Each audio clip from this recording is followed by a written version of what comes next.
Religion is often what we understand of it. Hinduism, unlike others, is not only a religion but a way of living. It carries within itself diversity that embraces unity in its very thread. The number of deities differ, food, cultures differ, rituals differ, and the list goes on. Hinduism has a kind of mystery about itself. Known to be the oldest known religion, it has been read and interpreted differently in different eras. From the concept of Atma to Paramatma to Karma to Punjam, the mystic realms of Hinduism run deep. Our next speaker, ladies and gentlemen, please join your hands for Swami Advayananda of Chinmaya Mission.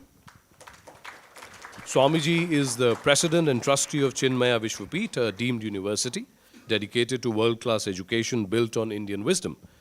Swamiji is a teacher of Vedanta and has authored various books and is the editor of publications at Chinmaya International Foundation, an institution devoted to Sanskrit research and Indic wisdom. Swamiji will shed light on a basic but very important topic. Do you understand your extraordinary religion? Please. We'll just chant 3 times Om and then we'll start. Yeah?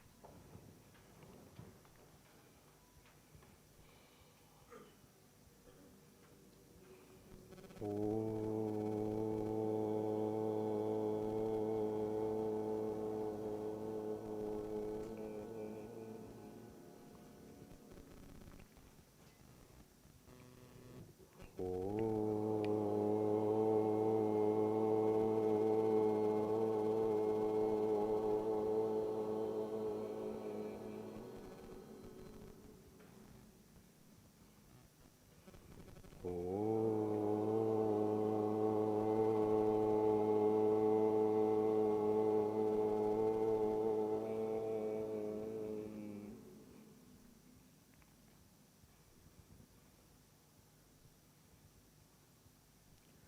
Om Shri Ganeshaya Namaha. Om Shri Saraswatyai Namaha. Om Shri Gurubhyo Namaha.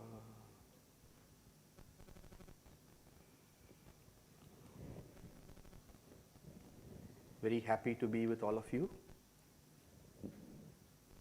I've been requested to speak on a topic. Do you know your extraordinary religion? That's a topic.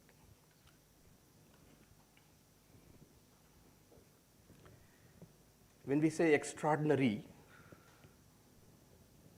that word extraordinary has got a prefix extra to ordinary. So there's something extra more than ordinary. So now I need to focus on that extra. So what is that which is unique to this great religion called Hinduism, named Hinduism, but truly for which we have not given a name, right? Hinduism has been given to us by others. But if you take the Vedas, if you take the Puranas, if you take the Upanishads, if you take the Bhagavad Gita, you will not find the term Hinduism. There are certain things in life you can't name. You can't really capture it with thought. And to such very vital they are, you leave it without a name. Well, that's the point about how the name has come. But what is so unique and extraordinary? One of the most important things which makes Sanatana Dharma, Hinduism, unique is a law of karma. It's a law of karma. The entire realm of creation is constituted of both the animate and the inanimate. Things which don't have life, the inert, and then that which has got life, sentiency.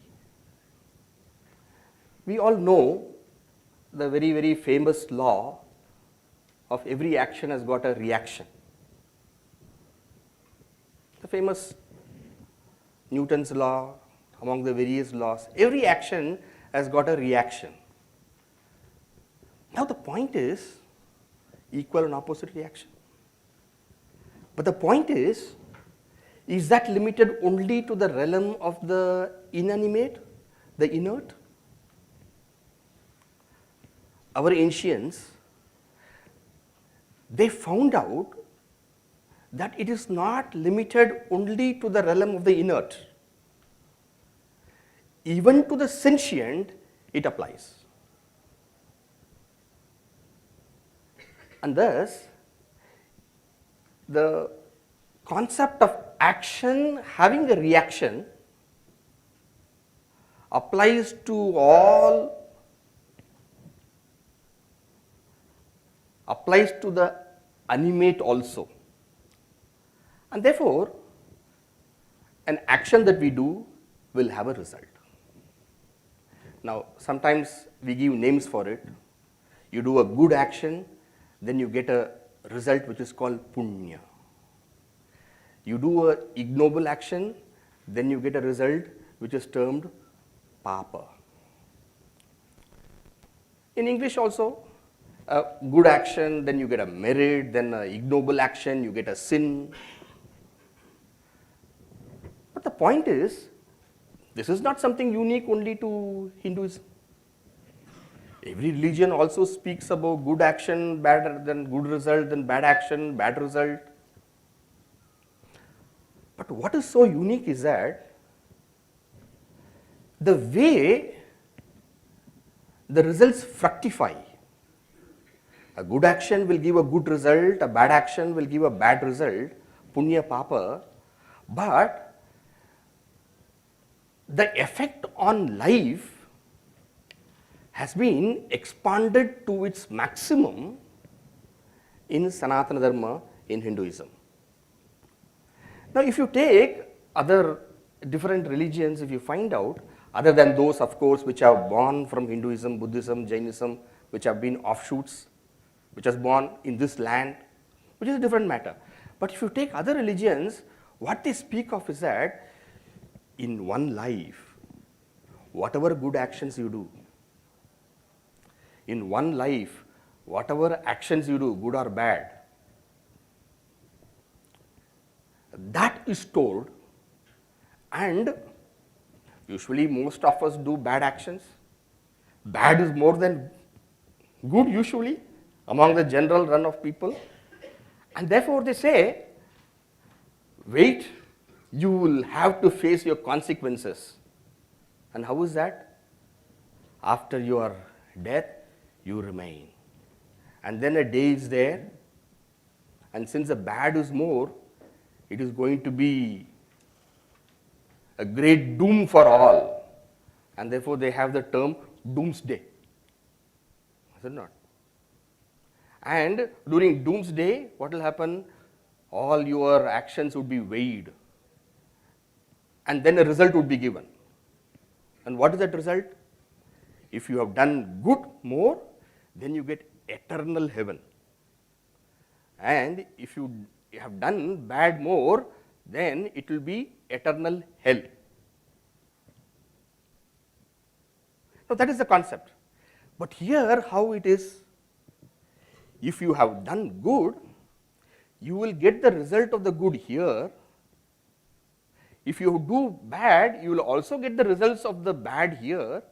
But it doesn't stop with good and bad here. You get a chance to face it in the future.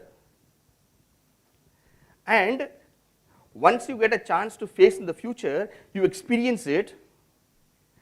And with the help of the results of actions that you get, you move forward in your life, there is chance for your self-correction later. In other words, this concept of action and result, and therefore facing the consequence of the action and result, enables the concept of rebirth. This rebirth or reincarnation, to face the consequence of your actions here and hereafter, is something very, very extraordinary. And thus comes the law of karma. Now the question would be raised, Swamiji, how do we know that one survives death? If somebody dying, we see the person dead. How do you know a person survives? Here again, you find a very, very careful thinking on the part of our ancients, our rishis.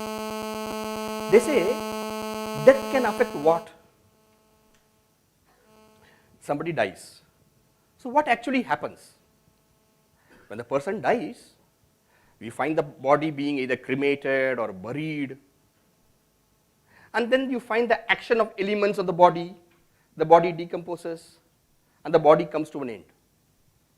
The question is, the body is physical, it comes to an end.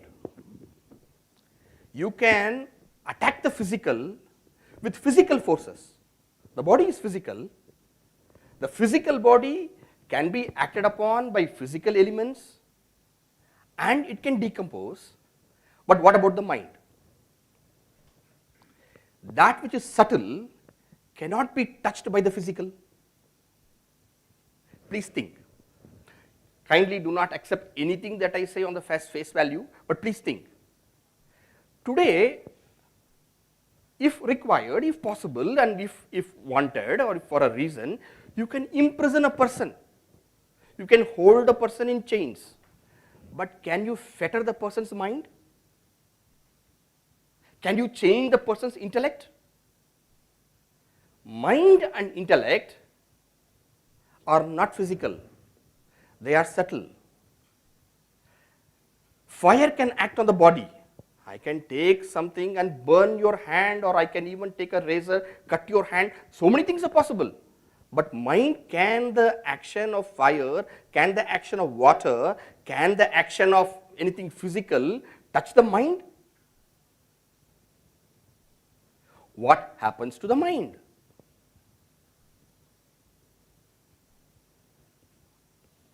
It is this mind, it is this intellect endowed with life that takes the next embodiment. The body can end, but the mind, being subtle, other than the body, cannot just end by death.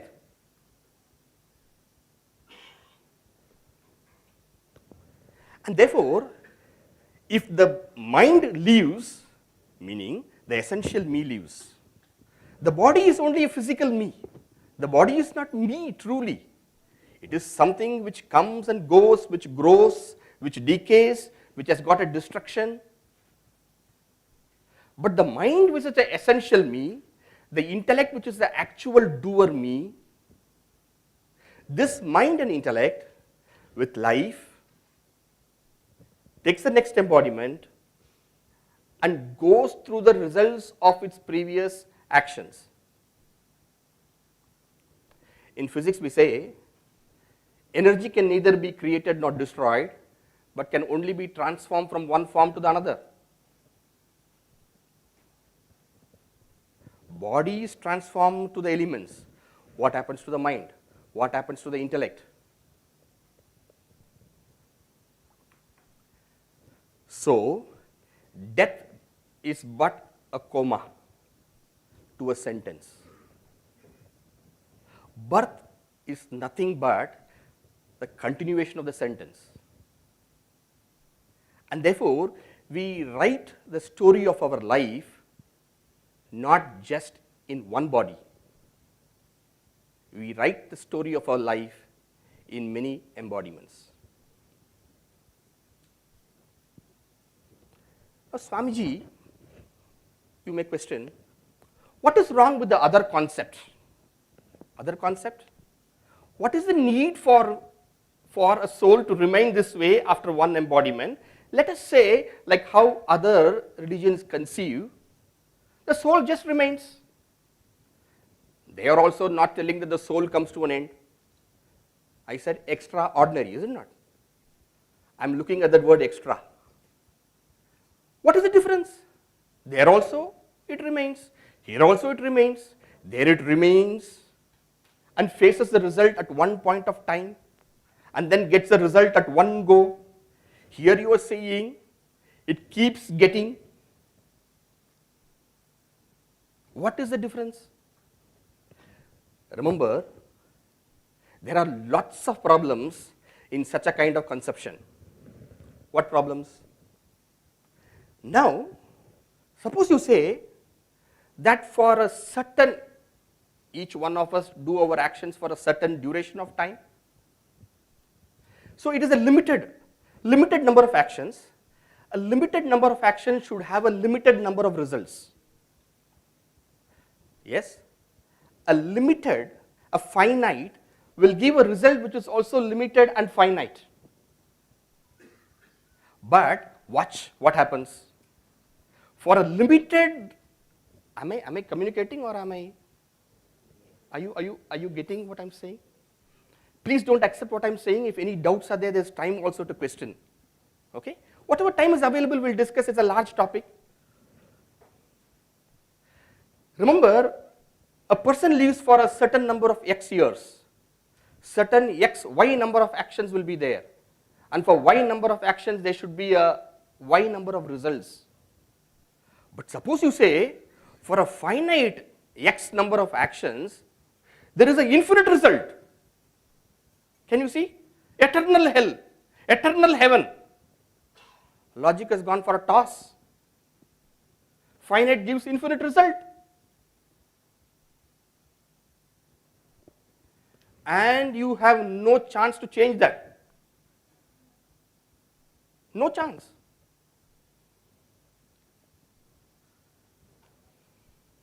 And to avoid that kind of thing, various other concepts are being brought in. For example, if you love this kind of God, then what happens? You will be forgiven. Then before that God came, those who were born, what happened to them? They remain unforgiven and to be eternally damned?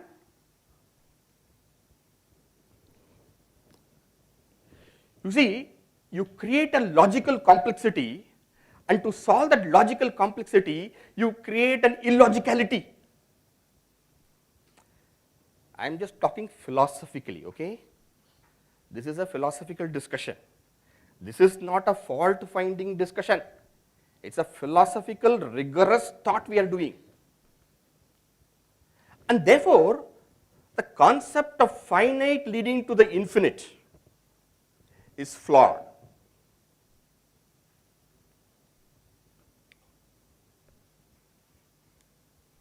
Okay. Other reasons are also there. If you accept this kind of thinking, then you will not be able to explain certain things. Some are born healthy, hale and fit. Others are born with certain congenital problems. One is born in a family which can afford. Another is born in a family where even eking out a living becomes difficult. Who is to be blamed?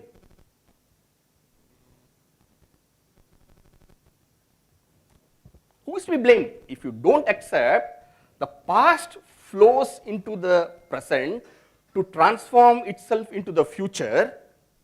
If you don't accept it, who is to be blamed?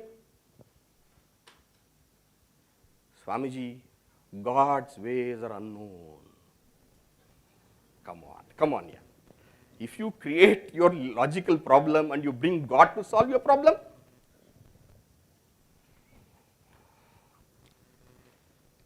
please don't think I am just explaining logically, philosophically, in a very intellectual, true manner. I am neither love or hate. I am a philosopher talking. And therefore, if you accept that the actions of today give their results and in time, remember all actions need not give result immediately. It is not necessary. But the point is that you face what you did. You face what you did. You take responsibility for your actions. Today what I am was my past. Tomorrow what I will be is because of my today. Your future is in your hands. You are squarely responsible for what you are. So the law of karma puts a responsibility in your hands. This is something very, very unique and extra to Hinduism, to Sanatana Dharma.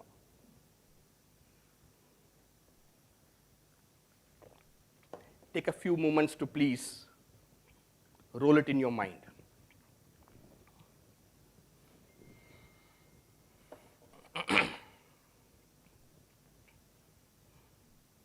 All right. Shall we go to the next one? I know there's a question. Please note down, we have some time, last at the end. Can I request the audio to be a little bit increased, please?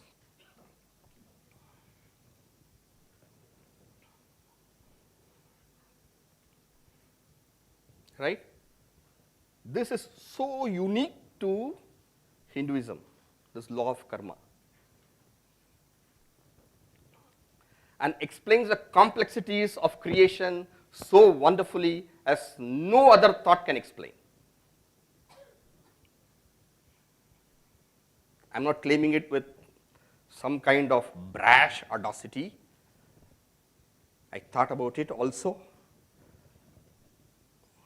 And this also beautifully explains certain recent aspects of psychology and parapsychology. There is something called as regression. You regress the mind. And sometimes what happens is that when you regress the mind, certain unknown experiences come out as memories, which the person has not had. A person is able to speak a new language. There are so many other aspects to it. Sometimes, occasionally, somebody remembers also the past. Occasionally we find, and usually you will find such kind of people have gone through very turbulent deaths. A very horrible kind of death. The mind had no time to heal. The wounds are still fresh. Usually we forget. So it answers certain unknown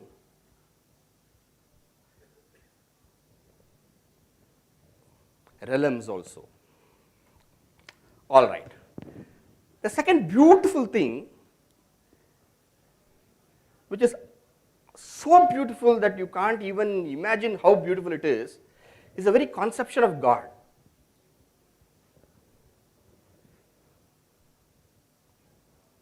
At the ultimate, God is kept formless, nameless. The Upanishad describes Satyam Jnanam Anantam Brahma. Then at the next level, the expression of the Lord in the multiplicity as unimaginable wonder, greatness and glory, we call Vibhuti. The first one we call Sarvatma, all pervasive. The second one is Vibhuti. Vibhuti is glory.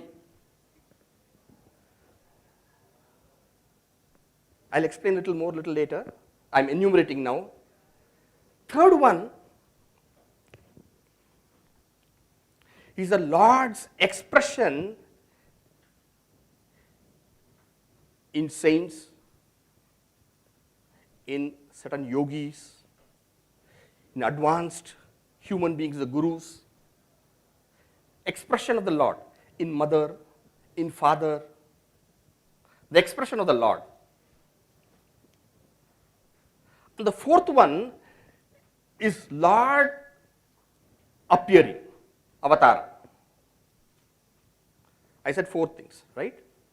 Number one, the Lord in his pervasive manner, nameless and formless, beyond and transcendent. Number two is the Lord expressing in a certain magnificent way which makes our eye open in wonder. Example, when you look at the Himalayas, those peaks, you're lost in wonder. Wow. When you look at the ocean, when you see cataclysmic events in the cosmos, wow. You're left in awe. The Gita 11th chapter, the Gita 10th chapter speaks of those vibhutis. Other places also it is there. For the Gita, in the 15th chapter you find Gama Vishyacha Bhutani Dharayamyaha Mojasa Pushnami cha Aushadhi Sarva Somo Bhutva Rasatmakaha Aham Vaishwanaro Bhut, etc., etc. Pervading the earth, I create the nourishment for all. You see that capacity, enormous capacity of the earth to nourish all creatures. Not only that, outside, in you, I am the digestive fire.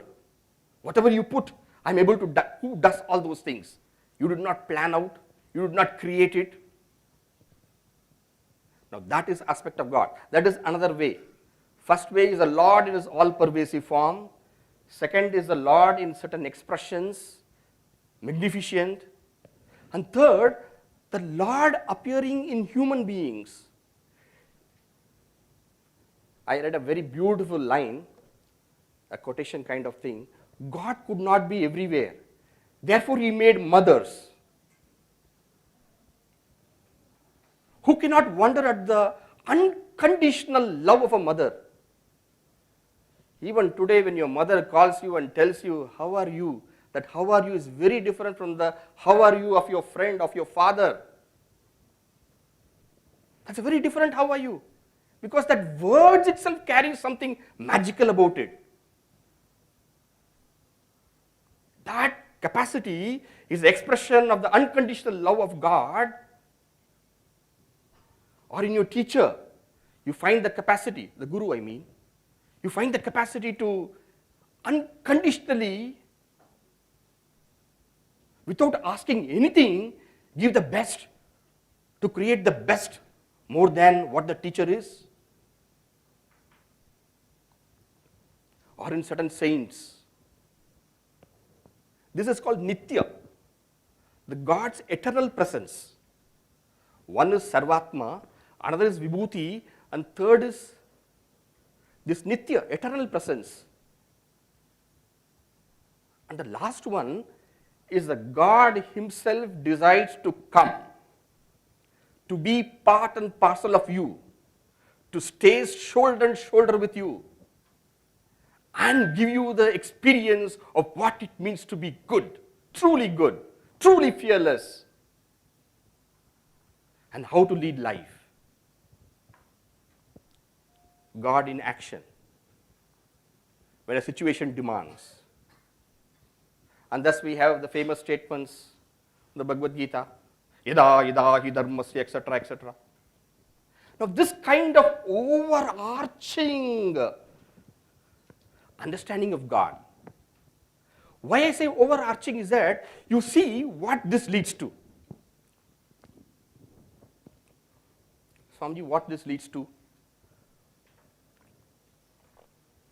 Because God can come to all of us And because God need not be only coming in one particular way, in one particular place, the Bhagavata says, avataraha asankyeyaha. Countless are those incarnations of God. Then what happens? Wherever we see a saintly person expressing the presence of God so fully in their life, we say, look, there is God there. So, if so we are able to appreciate the beauty of any saint, of any master, anywhere in the world. And therefore, forgive them, Father, they do not know what they have done. Strikes a chord amongst us, is it not? Why? Look at that. That man was nailed on the cross. Blood was oozing, was dying in enormous pain, and there he says, forgive them, Father, they do not know what they have done. We say, look, there is God. In any saint around the world, if there's one culture which can see God, that is this culture.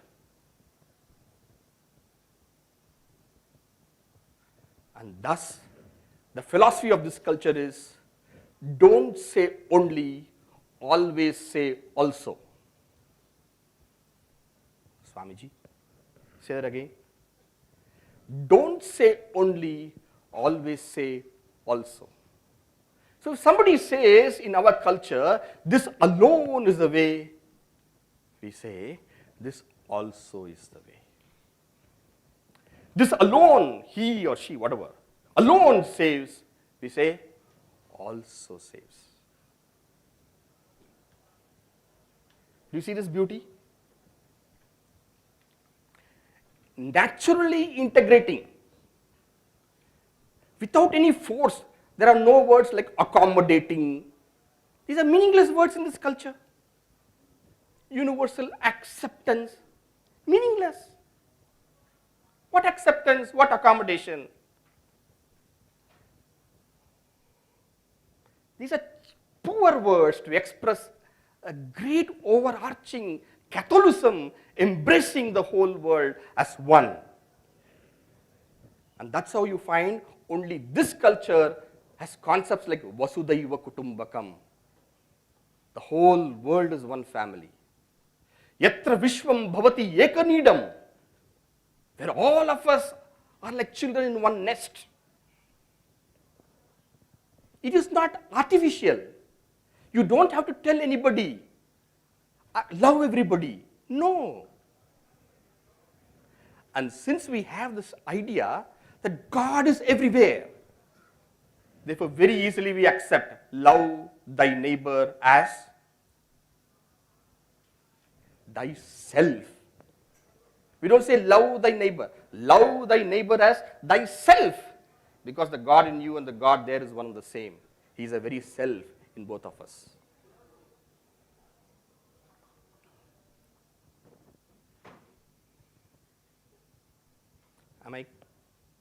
Is it okay? Remember, what is our topic? Extra. Extra. Everywhere love is there. No religion says don't love, but conditioned. A brotherhood, not of humanity.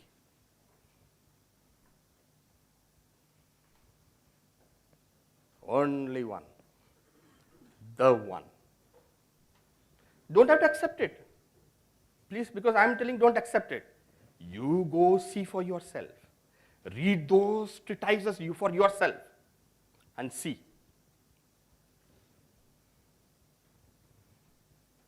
And therefore, the concept of God, universal acceptance, accommodation, I don't find any word coming near this universalism. It is just universal. That's all. Because of this concept of God is everywhere and God alone is all pervasive, I can instantly connect with God. That's the beauty. I don't have to necessarily go to a temple. I can instantly connect with God. And therefore, I can make anything God. Can you make this bottle God? Yes, you can make. Have you seen the pujari coming and taking some turmeric out and putting something there and say, Om Ganeshaya Namaha? Why? God is everywhere. How can you worship a tree? Why not? How can you worship a snake? Why not? Where is God not? We are not idolaters. We are idealators. Our ideal is God. And we can invoke God anywhere because He's already there. I just need to tune myself to that Lord and I see that Lord. That's all. We call Avahanam. Avahanam is inviting God. God is already there. I tune myself. I invite myself, God there. And then afterwards I say, Visarjanam. You see?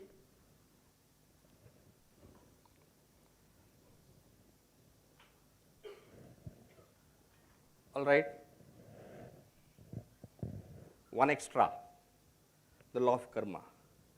Another extra, the kind of conception of God. Very unique.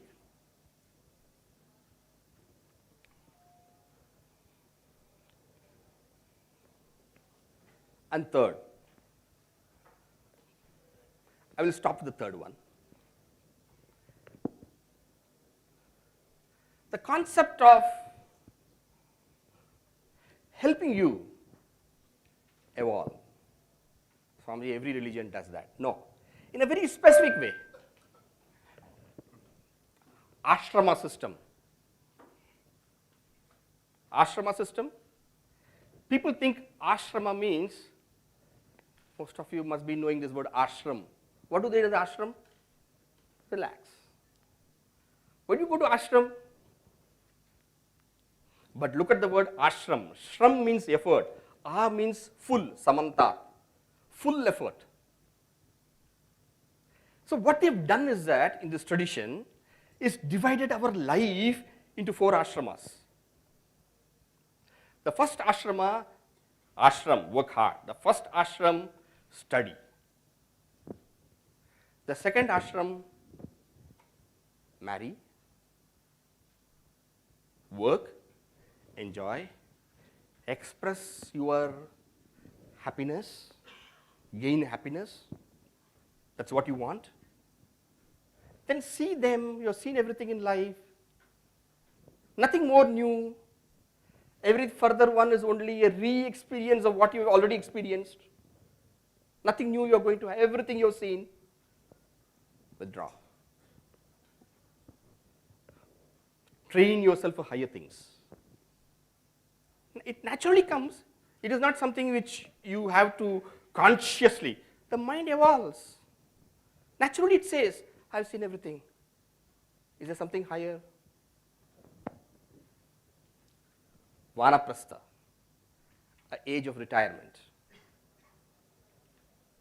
And finally, seek your union with the Lord. Sannyasa. Work only on that.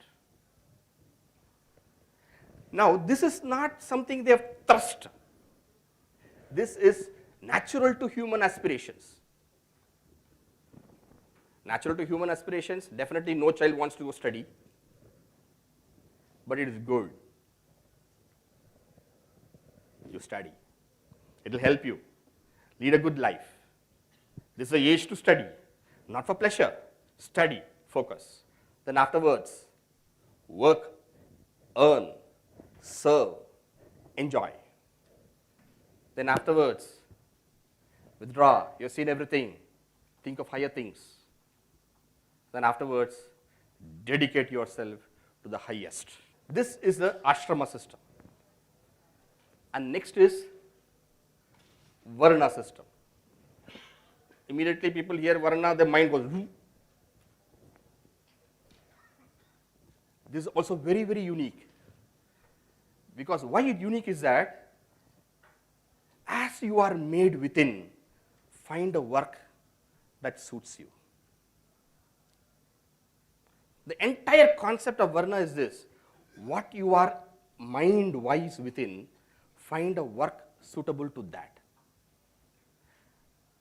That is the Varna system.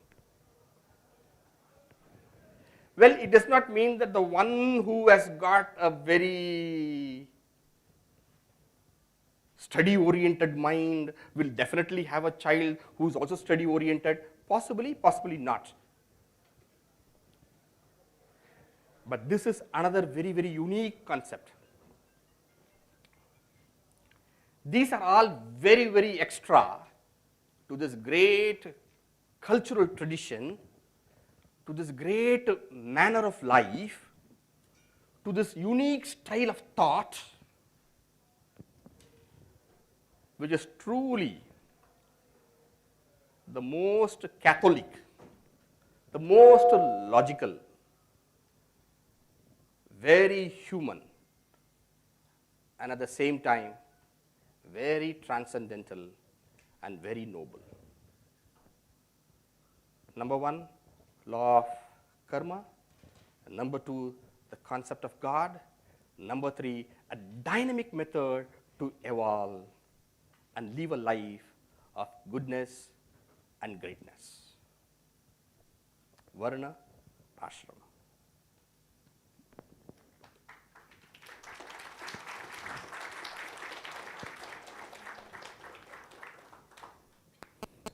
Swamiji, thank you so much for a wonderful talk. About the law of karma, it's so difficult to accept it when you don't remember what you did in your past life. So it's so difficult to accept. If bad things are happening, I can't remember the bad things I did. It'd be easier if I remembered. Okay. What did you have? Today is Saturday, right? What did you have last Monday for breakfast? Can't remember. But it has given health to you, right? Yeah. Yes. Okay. Can you elaborate? Can you elaborate? See, I'm an ordinary human being, These highly philosophical things, All right. Please sit down. Yeah. Please. You see,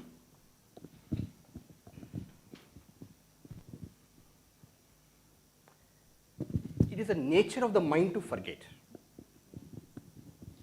And it is good it does that. Otherwise, how much things would be in your head? The important things we remember. And what is not important, we forget it. Sometimes important things also we forget. But it doesn't mean that because I don't remember, I am not responsible. Remembrance is another thing. That's another matter altogether. But you cannot equate that it is very unjustified that I should be having the results of those actions good also, not just good, not just bad, good also. It's very unjustified that I face the results of those good things what I don't remember. It's not logical. The very fact that we are experiencing something, the effect is there, should have a cause. And therefore, an effect shows a cause will have an effect. Whether you remember or not is a different matter altogether.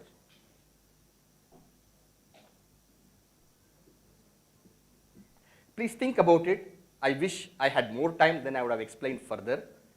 But if you would wish, you can communicate with me and I can explain to you a little more further later.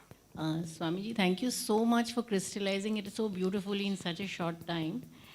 Just a question, when we said that the body is something which dissolves in this life and that's what we see, and the mind and intellect moves on. So is there any particular litmus? See, innately we all understand that, but is there any particular litmus test that you can say that this is what happens? For our mind itself to understand that. The litmus test is truly speaking, you.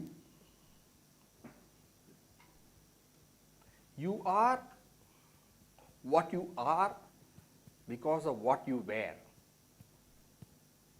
The litmus test is you. But there are some inferential ways to go about it.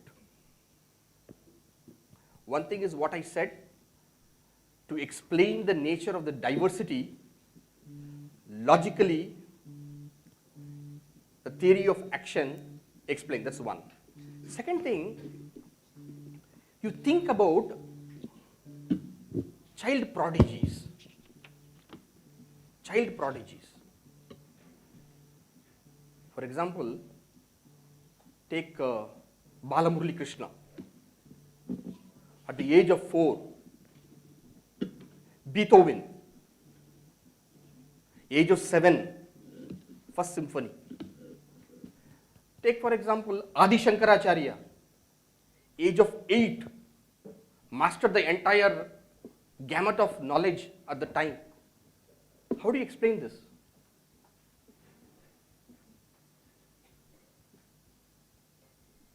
When you carefully look at creation, the only source of answer you find, which is nearly satisfactory and almost free of logical errors, the law of karma alone comes. Of course, nobody can actually, as you say, the litmus test, look at him. So you have, something like time travel. You have. So time travel, go to the past, look at him. This is what he did. Time travel future, go there, look at him. What he is experiencing now. So probably when time travel comes,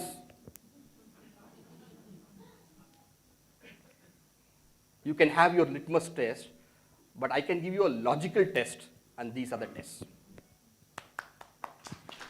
We'll take a couple of more questions from the gentleman. Sir, बहुत ही छोटा सा सूक्ष्म सा प्रश्न है, लेकिन हर सभ्यता में जहाँ भी हम किसी समाज में आप लोगों के आशीर्वाद से पहुँचने का अवसर मिलता है, तो मोस्टली एक ही दो क्वेश्चन पूछे थे, हम कहाँ से आए हैं, कौन हैं। आज तक इसका आंसर आप लोग ही दे पाए, हमें तो समझ में आता नहीं है। फिर कर्मा का योग है, क्या हम इस मनुष्य जीवन में आके क्या अगले जन्म भी मनुष्य मिलेंगे या इससे पहले भी मानव जीवन में थे।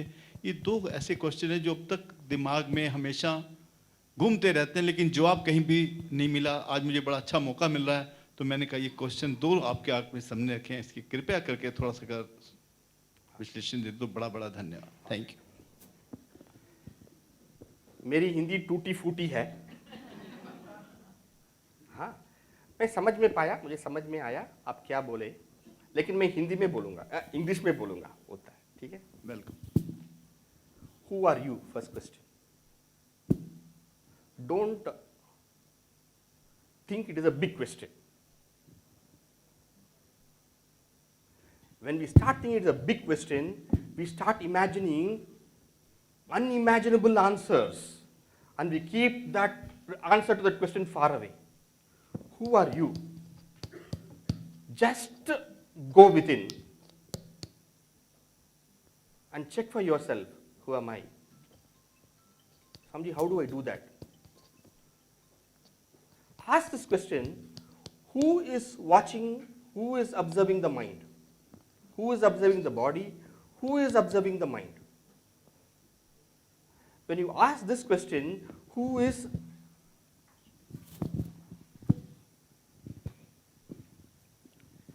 when you ask this question, who, it turns you within.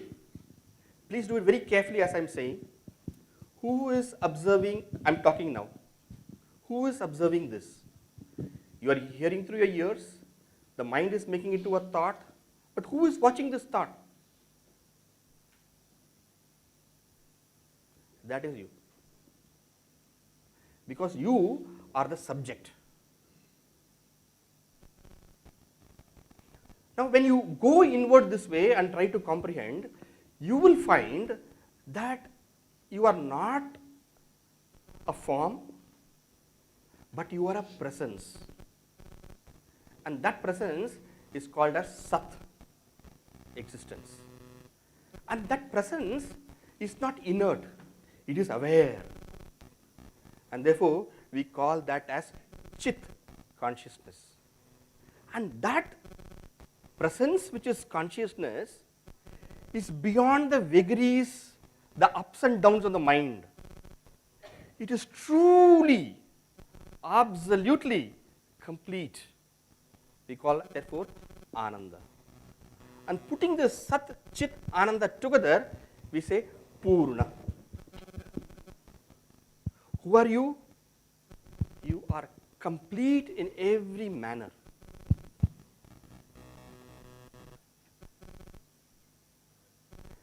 Answer तो मैंने दिया अभी, लेकिन आप इसको अनुभव करना है. सभी आंसर्स इंटेलेक्चुअल प्लेन में मत देखना है.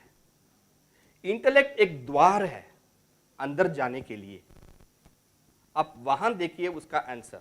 लेकिन ये मेरा आंसर है, लेकिन आप सोचकर, समझकर, अनुभव कर आपका आंसर बना दिए.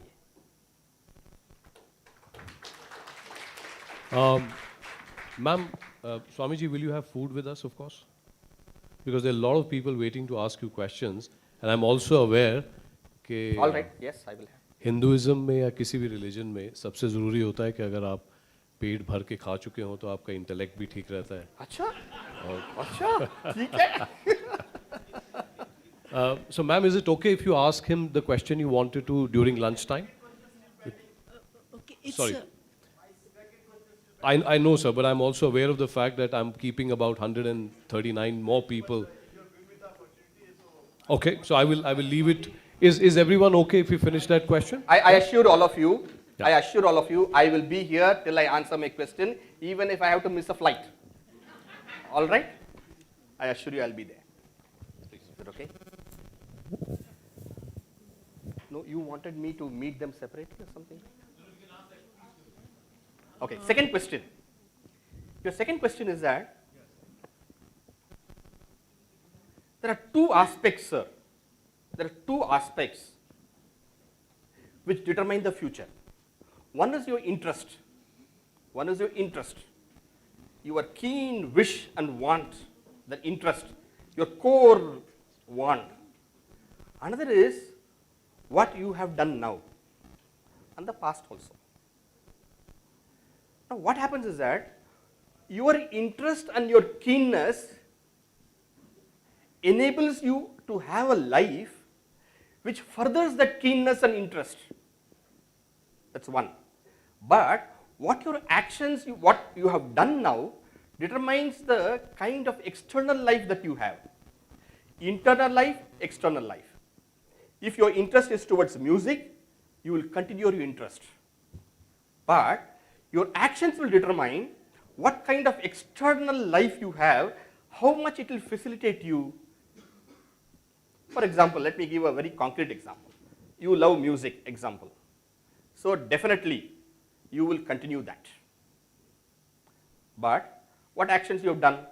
You are a wonderful person, you have helped so many, loved so many people, taken care of so many things, you led an exemplary life.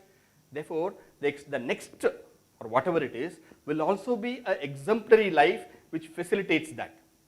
You will be probably born in a family which loves music, helps you grow with that. Your mother is singing, your father is also, everybody, your sisters, everybody, and there's music everywhere, and you just flow with the flow.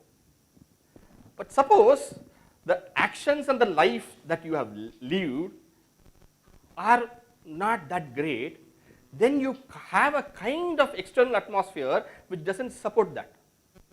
So what you will do, you have interest in music, your father says, what are you wasting your time in music? Music will not feed you. Find a job which makes money, etc., etc., etc. But your interest in music is there. That will not go away. But if you really want to master music, you will find ways. You will go 25 kilometers, you walk and go, find a person who teaches you, and then you are a person who crafted your own destiny. Sometimes they have people like that. But suppose things have not worked out such way and you could not manage that, you couldn't fight over it, then it becomes a mediocre thing. So there are two things which determine the future: your interest and your action. We say yatha karma yatha shruti. May I please invite Sameer Ahuja to Sumer Ahuja to please come and give a little token of our affection to Swamiji.